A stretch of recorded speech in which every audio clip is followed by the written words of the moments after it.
स्वागत है आप सभी का आपके अपने YouTube चैनल कॉम्पिटिटिव फंडा पर।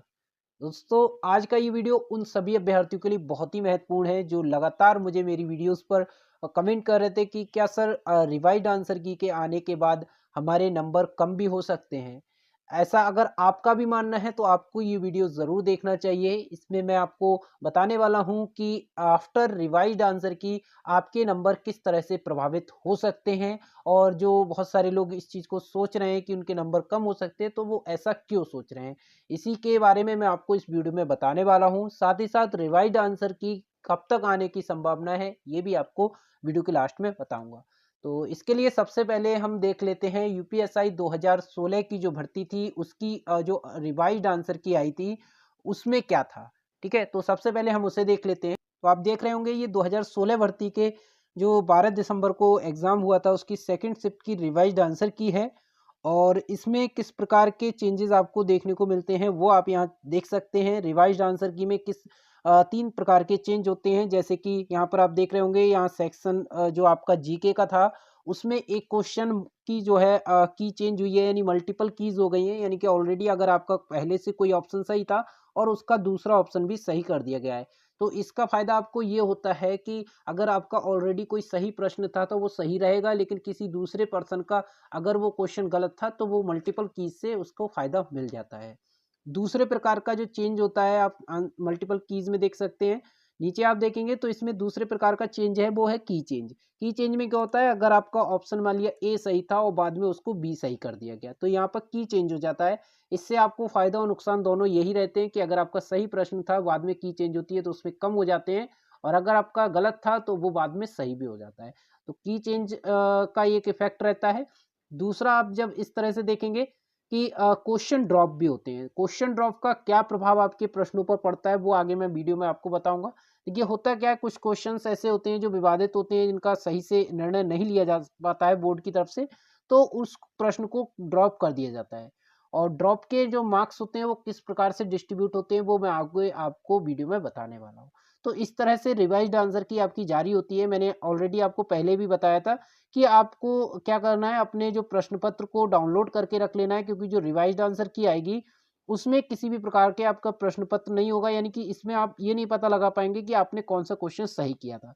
एक कॉमन पीडीएफ आएगी जिसमें आपके शिफ्ट वाइज दिया होगा कि इस जो डेट को एग्जाम हुआ उसकी सेकंड शिफ्ट की ये पीडीएफ है और इसमें ये प्रश्नों में चेंज हुआ है। ठीक है, अब आपको देखना होगा आपके प्रश्न पत्र में कि आपने कौन सा ऑप्शन टिक किया था और बाद में अब कौन सा कर दिया गया है। तो इस चीज़ का आप निर्णय यहाँ पर नहीं ले पाएँगे, मतलब आपको अगर आपके पास आंसर की पुरानी वाली नहीं है, तो आपको यहाँ पर दिक्कत हो सकती है। इसी के लिए मैंने आपको बोला भी था कि आप इसको डाउनलोड करके रख लीजिएगा।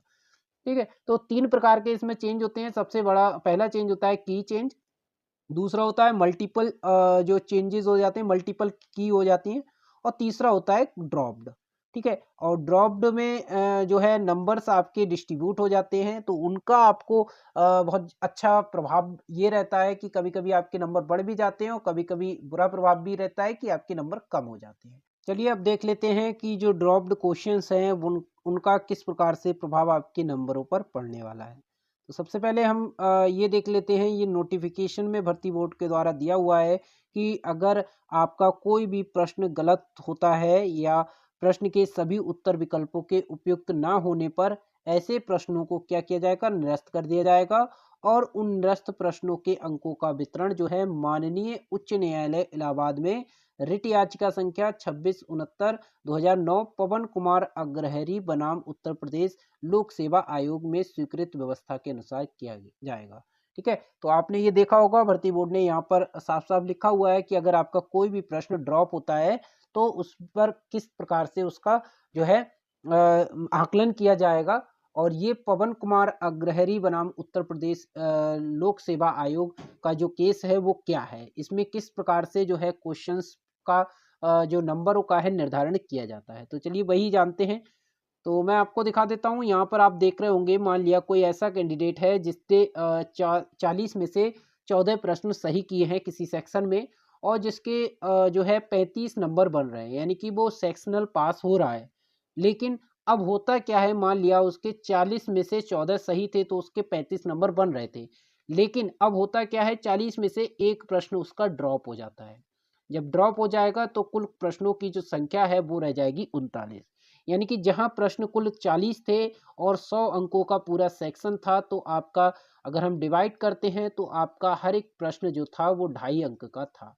लेकिन अब होगा क्या, अब जब प्रश्नों की संख्या 39 रह गई और सेक्शन जो था आपका 100 अंकों का था, तो अगर हम 100 को 39 से डिवाइड करेंगे तो आपका जो सेक्शन का पर क्वेश्चन का मार्क्स रहेगा वो लगभग 2.56 हो जाता है।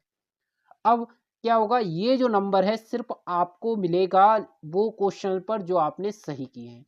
यानी कि आपके 2.56 के हिसाब से आपके 13 प्रश्न सही थे। अगर हम 13 से इसकी मल्टीप्लाई करते हैं तो आपके जो नंबर बनेंगे वो 33.28 बनेंगे। यानी कि जहां आपके पहले नंबर आ रहे थे 35 नंबर, अब आपके कितने आएंगे, 33.28। यहाँ पर क्या हुआ, आपके प्रश्न वही सही रहे, लेकिन हुआ क्या, आपका जो एक प्रश्न ड्रॉप हुआ था वो आपका वही क्वेश्चन था जो आपने सही किया था। तो जहां आप उस समय पास हो रहे थे, यानी 35% क्राइटेरिया सेक्शन में लेकर आ रहे थे, अब आपका सही प्रश्न ड्रॉप होने की वजह से आपके नंबर बन रहे हैं 33.28। तो यहाँ पर आप 35 का क्राइटेरिया पार नहीं कर पाएंगे और यहाँ पर आप डिस्क्वालीफाई कर दिए जाएंगे। तो ये प्रभाव इस पे पड़ता है। दूसरा, एक ऐसा कैंडिडेट जिसने 40 में से 20 प्रश्न किए होंगे, यानी कि उसके 50 नंबर बन रहे हैं। अब होता क्या है, इसमें से 2 क्वेश्चन उसके ड्रॉप कर दिए जाते हैं और वो दोनों ही प्रश्न क्या थे, उसके सही वाले प्रश्न थे। यानी कि जहां उसने 20 में से 40 में से 20 नंबर आ रहे थे, अब उसके आ रहे हैं 18 नंबर, 18 प्रश्न सही हैं 38 में से। लेकिन इसका प्रभाव ये पड़ता है, जब आपके क्वेश्चन ड्रॉप होते हैं तो जहां पहले जो प्रश्न की जो अंक था वो 2.5 अंक का था, 2.5 का। अब अगर हम 38 अगर हमारे हैं, तो 100 को जब हम 38 से डिवाइड करेंगे तो हमारा जो एक प्रश्न का अंक होगा वो लगभग 2.63 होगा। ठीक है, अब आपका जो सही प्रश्न है उसका अंक इतना हो गया। अगर आपके जो 18 क्वेश्चन सही हैं, अगर इससे आप मल्टीप्लाई करते हैं तो आपके जो कुल अंक बनते हैं वो बनेंगे 47.34। अब आप देख लीजिएगा, यहाँ पर आपके अंक बन रहे थे 50 और यहाँ आपके बन रहे हैं 47.34। ठीक है, तो इतना अंतर आ जाता है अगर 2 क्वेश्चन आपके वही वाले ड्रॉप हो जाएं जो आपने सही किए थे। इसके बाद एक ऐसे कैंडिडेट के नंबर देख लेते हैं जिसने 13 प्रश्न सही किए थे 40 में से। अब उसके नंबर बन रहे थे 32.5। यहाँ पर वो सेक्शनल क्वालिफाई नहीं कर पा रहा है, इस समय वो डिस्क्वालीफाई है। लेकिन अब क्या होगा, मान लिया उसका क्वेश्चन होता है ड्रॉप, 3 क्वेश्चन उसके ड्रॉप हो जाते हैं और वो तीनों क्वेश्चन जो हैं वो उसके उसने किए नहीं थे या उसके गलत थे, वो वाले क्वेश्चन ड्रॉप हुए। यानी कि उसने पहले भी 13 किए थे और 13 के 13 उसके बने रहते हैं।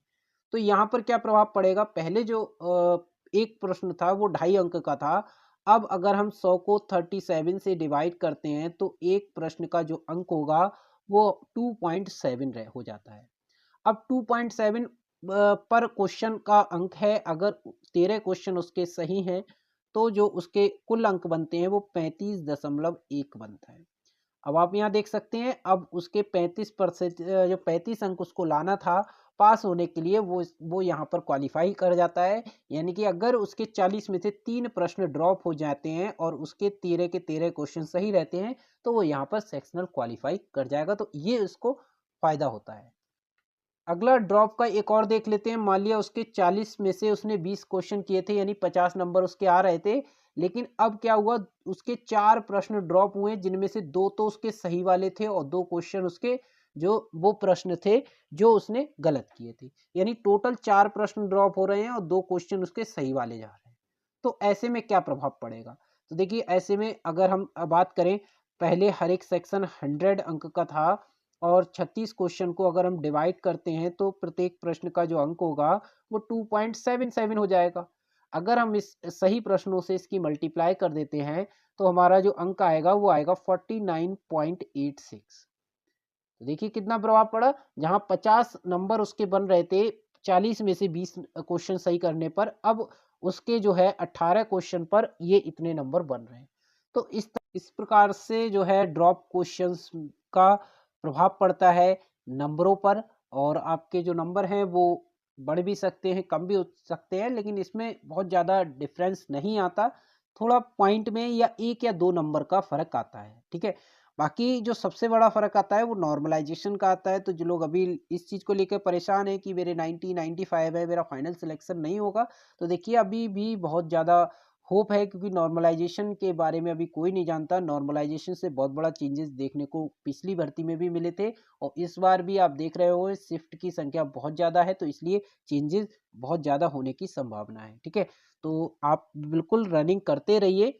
और अब बात कर लेते हैं कि जो डीबीपीएसटी के लिए रिजल्ट है यानी रिवाइज्ड आंसर की है, वो आपकी कब तक आने की संभावना है? तो देखिए रिवाइज्ड आंसर की अगर हम बात करें तो भर्ती बोर्ड जल्द से जल्द जो है रिवाइज्ड आंसर की जारी करने वाला है। जो भी दिन लेट हो रहा है समझिए बस आने वाला है, हो सकता है आज या कल में या 1-2 दिन के अंदर आपको रिवाइज्ड आंसर की देखने को मिल जाए, ठीक है? तो इसी साल रिवाइज्ड आंसर की जारी हो जाएगी। अब देखना ये होगा कि अब इसके बाद कोई रिवाइज्ड आंसर की नहीं आए, ठीक है? उसके बाद अगर नहीं आती है तो जल्द ही डीबीपीएसटी के लिए रिजल्ट जारी करके एडमिट कार्ड जारी कर दिए जाएँगे। तो आप लोग रनिंग की तैयारी करते रहिए, रनिंग के लिए बिल्कुल अभी होप मत छोड़िए कि आप रनिंग छोड़ दें तो दिक्कत हो सकती है। बाद में आप जो है आपको समय भी नहीं मिलेगा रनिंग के लिए। तो ठीक है, चलिए मिलते हैं अपनी नेक्स्ट वीडियो में। अगर वीडियो पसंद आए तो वीडियो में कमेंट बॉक्स में जाके जय हिंद ज़रूर लिखिएगा और तब तक के लिए टेक केयर।